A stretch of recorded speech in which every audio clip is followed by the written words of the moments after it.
Hello everyone, welcome back to my YouTube channel Badala classes second grade second paper subject science, जिसमें अपना molecular biology का topic चल रहा था carbohydrate. General properties of carbohydrate अपन ने देखा था।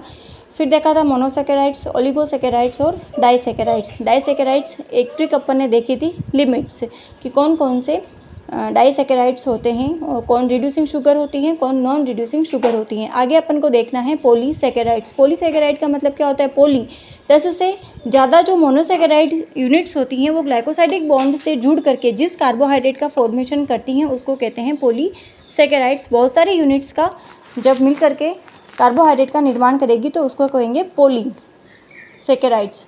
पॉलीसेकेराइड्स को क्या कहते हैं? ग्लाइकेन्स भी कहते हैं। अब पॉलीसेकेराइड्स कितने प्रकार का होता है? तो दो प्रकार का पॉलीसेकेराइड्स होता है, होमोपॉलीसेकेराइड्स एंड हेटेरोपॉलीसेकेराइड्स। तो होमो का मतलब क्या होता है? एक ही प्रकार का। एक ही प्रकार की मोनोसेकेराइड यूनिट से जब कार्बोहाइड्रेट का फॉर्मेशन होता है तो उसको कहते हैं पॉलीसेकेराइड्स। क्लियर? अब एक इसमें कौन कौन से होमोपॉलीसेकेराइड्स होते हैं उनके एग्जाम्पल अपन को ध्यान में रखने हैं। हेटेरोपॉलीसेकेराइड्स, हेटेरो मतलब एक से ज़्यादा, अधिक प्रकार की जो मोनोसेकेराइड यूनिट होती हैं वो आपस में जुड़ करके पॉलीसेकेराइड का फॉर्मेशन करती हैं। तो इन दोनों की ट्रिक अपन देखते हैं कि कौन कौन से होमोपॉलीसेकेराइड होते हैं और कौन से हेटेरोपॉलीसेकेराइड होते हैं, क्योंकि यहाँ से डायरेक्ट क्वेश्चन बना है कि होमो कौन सा है और हेटेरो कौन सा है। किड्स जीसी, कॉलेज में एक गर्ल्स का कॉमन रूम होता है, गर्ल्स कॉमन रूम, ठीक है। तो वहाँ पर कितनी सारी आवाज़ें आती हैं लड़कियों की। बच्चे जैसे चिल्लाते हैं वैसी आवाज़ें आती हैं कि इतनी सारी कौन बातें कर रहा है। तो किड्स जीसी, बच्चों को किड्स बोलते हैं, किड्स जीसी। कैसे हो गया? काइटिन, आई से इनुलिन, डी से डेक्स्ट्रीन, एस से स्टार्च, जी से ग्लाइकोजन और सी से सेल्यूलोज। तो किड्स जीसी। इसी ट्रिक से अपन के सारे होमोपॉलीसेकेराइड्स जो हैं अपन लर्न कर सकते हैं। Kids GC, chitin, inulin, dextrin, starch, glycogen and cellulose. Then आता है हेटेरोपॉलीसेकेराइड्स। इसमें कोई एक पागल है, उसको हॉस्पिटल ले जाना है, तो उसको समझ में नहीं आ रहा है तो वो धीरे धीरे जाएगा हॉस्पिटल। तो क्या है? पागल चला हॉस्पिटल होले होले। होले होले का मतलब धीरे धीरे। पागल चला हॉस्पिटल होले होले। Pectin, chondroitin, heparin, hyaluronic acid, hemicellulose. Okay, तो ये कौन से हो गए थे? हेटेरोपॉलीसेकेराइड्स। अब आगे देखते हैं होमोपॉलीसेकेराइड में फर्स्ट स्टार्च। स्टार्च का केमिकल फार्मूला C6H10O5 का होल N। इसकी यूनिट्स होती हैं अल्फा डी ग्लूकोज। दो चेन होती है इसमें, एमाइलोज और एमाइलोपेक्टिन। तो एमाइलोज किस किस का बना होता है? 20% of A total starch, water soluble होता है, ये अनब्रांच्ड होता है और इसमें 1 से 4 ग्लाइकोसाइडिक बॉन्ड प्रेजेंट होता है।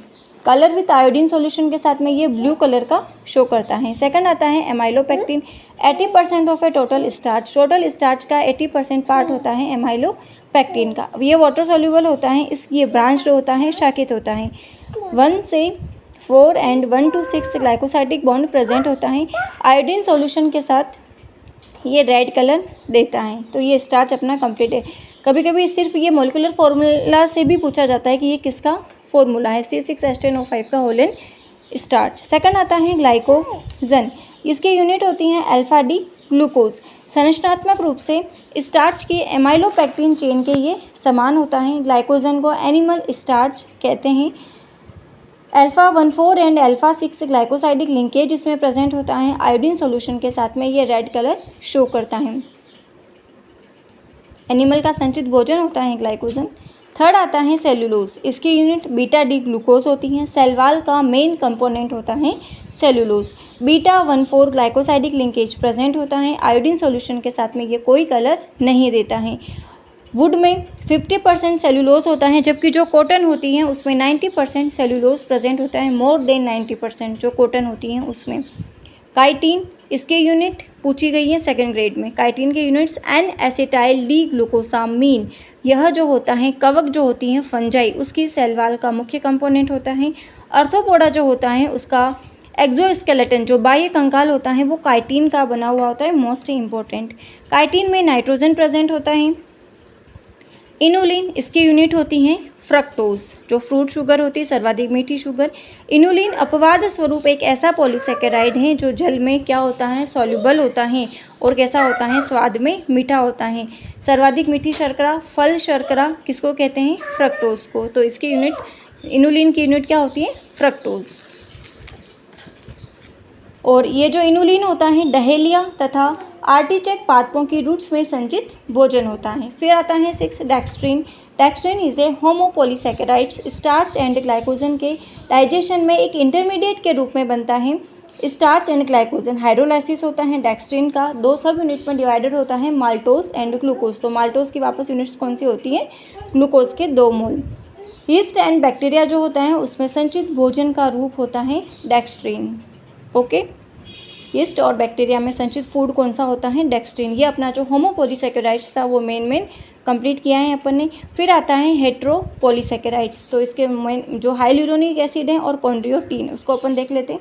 इसकी यूनिट्स होती हैं हाइल्यूरोनिक एसिड की D glucuronic acid plus N acetyl D glucosamine, chondroitin की D glucuronic acid plus N acetyl D glucosamine. Relation in biology में क्या है, हाइल्यूरोनिक एसिड और कॉन्ड्रियोटिन का। जो हाइल्यूरोनिक एसिड है, जानते हैं अपन, जो आइज होती हैं उसका फ्लूइड होता है काचाभ द्रव, और कनेक्टिव टिश्यूज़ की जो मैट्रिक्स होती हैं उसमें प्रेजेंट होता है हाइल्यूरोनिक एसिड। कॉन्ड्रियोटिन बोन्स तथा जो कार्टिलेज होती हैं उसकी मैट्रिक्स में प्रेजेंट होता है कॉन्ड्रियोटिन।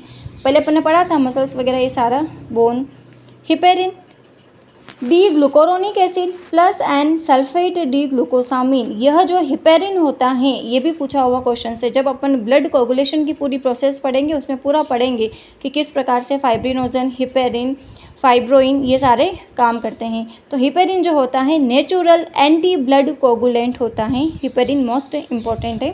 Pectin D glucuronic acid plus galactose plus arabinose. ये जो पेक्टिन होता है इसको क्या कहते हैं, प्लांट सीमेंट। प्लांट सीमेंट क्यों कहते हैं, क्योंकि ये जो सेल वाल होती हैं उसके फॉर्मेशन के समय ग्लूकोज के जो फिलामेंट्स होते हैं उसको जोड़ने का वर्क करता है। फिर आता है 5 hemicellulose, galactose, mannose, xylulose, arabinose, ये इसका यूनिट्स होती हैं। कंपोनेंट ऑफ सेलवाल होता है हेमी सेल्यूलोज। तो अपन ने क्या देखा है, हेट्रोपोलीसेकेराइड्स एंड होमोपोलीसेकेराइड्स। तो ये जो अपना कार्बोहाइड्रेट वाला टॉपिक था वो कंप्लीट है। कल अपन शुरू करेंगे लिपिड्स के बारे में। तो मिलते हैं कल की क्लास में। Thank you for watching this video.